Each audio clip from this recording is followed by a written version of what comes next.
Hi, this is Sue McLean, and this is a tutorial on fonts and alphas. We're going to cover a number of different tips and techniques.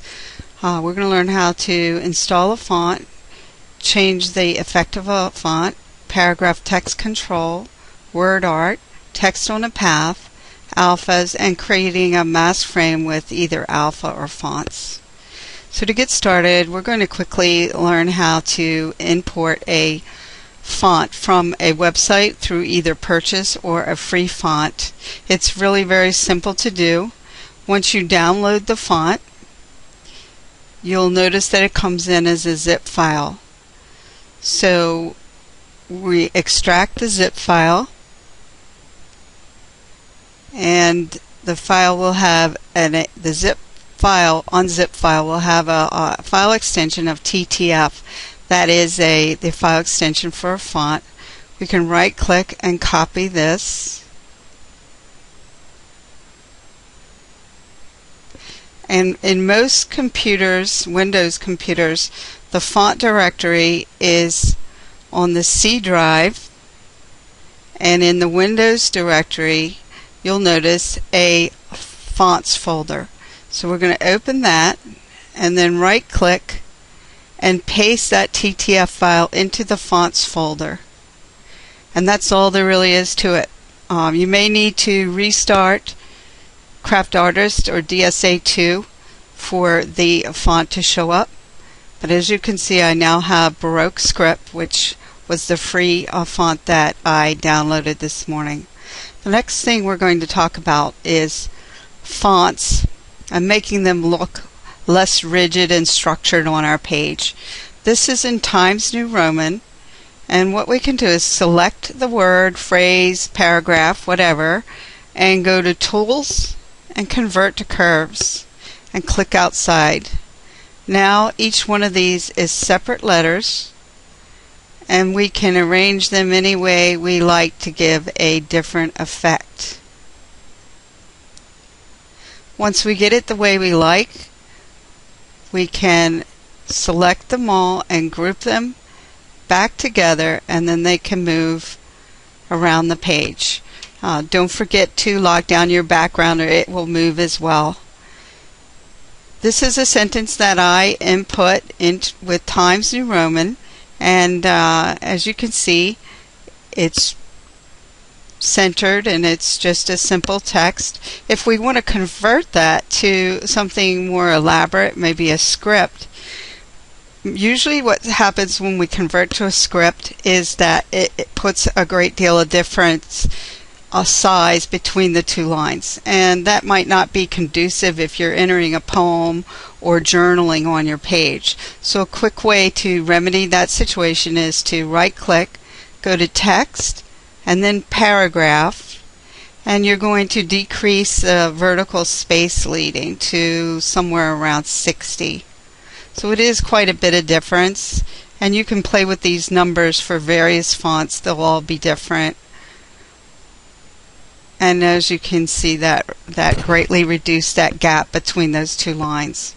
So moving on, we're going to go to word art. You can get word art from kits that you purchase or free kits. The internet has quite a bit of word art. Just make sure that you can legally bring them in with copyright.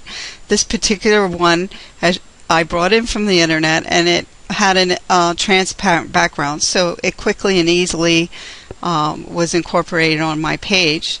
But many word art and other things that you might get on the internet have a white background, and we could use the Cutout Studio to remove the white, but we would still have white between different areas in the E's and P's and everything else. So an easy way to get rid of that white is just to take the white with the word and then go to a blend mode of darken, and that will effectively erase the white background.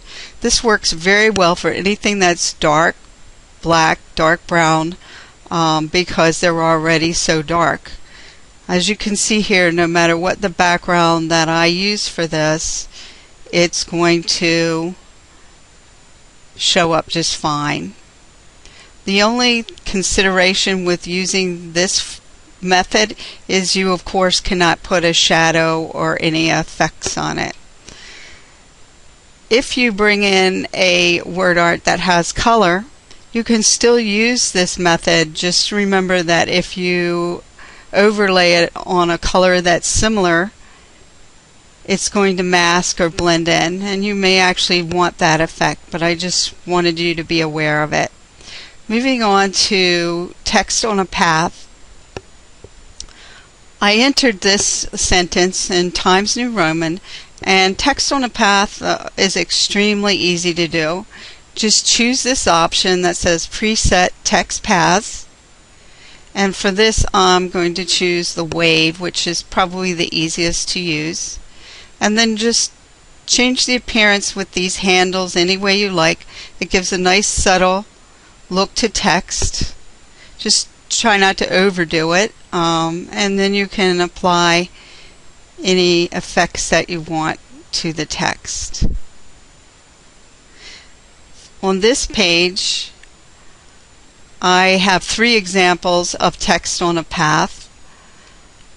This one was created using the spiral.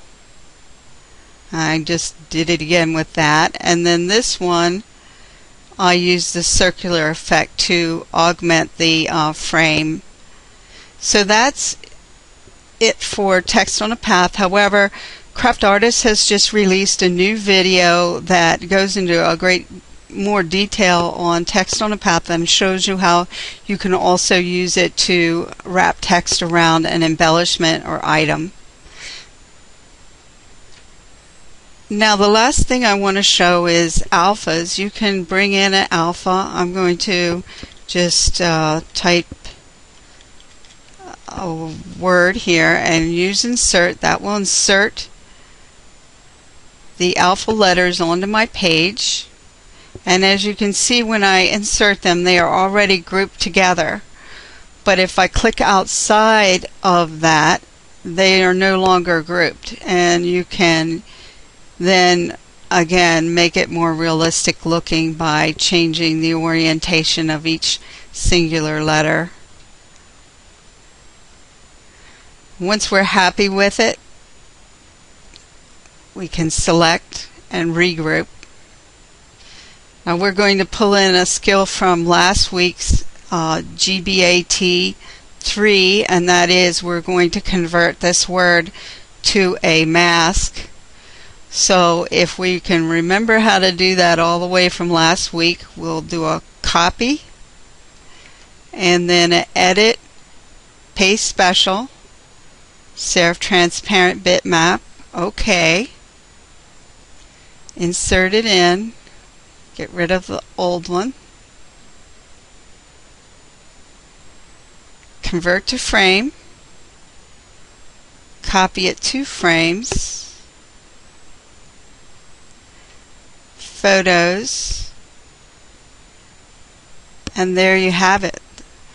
Then we can also apply filter effects. I'm going to put a bevel and emboss and an outline, and maybe even a little bit of a shadow. Well, that's it for my tutorial on fonts and alphas. I hope you enjoyed it. Thank you very much.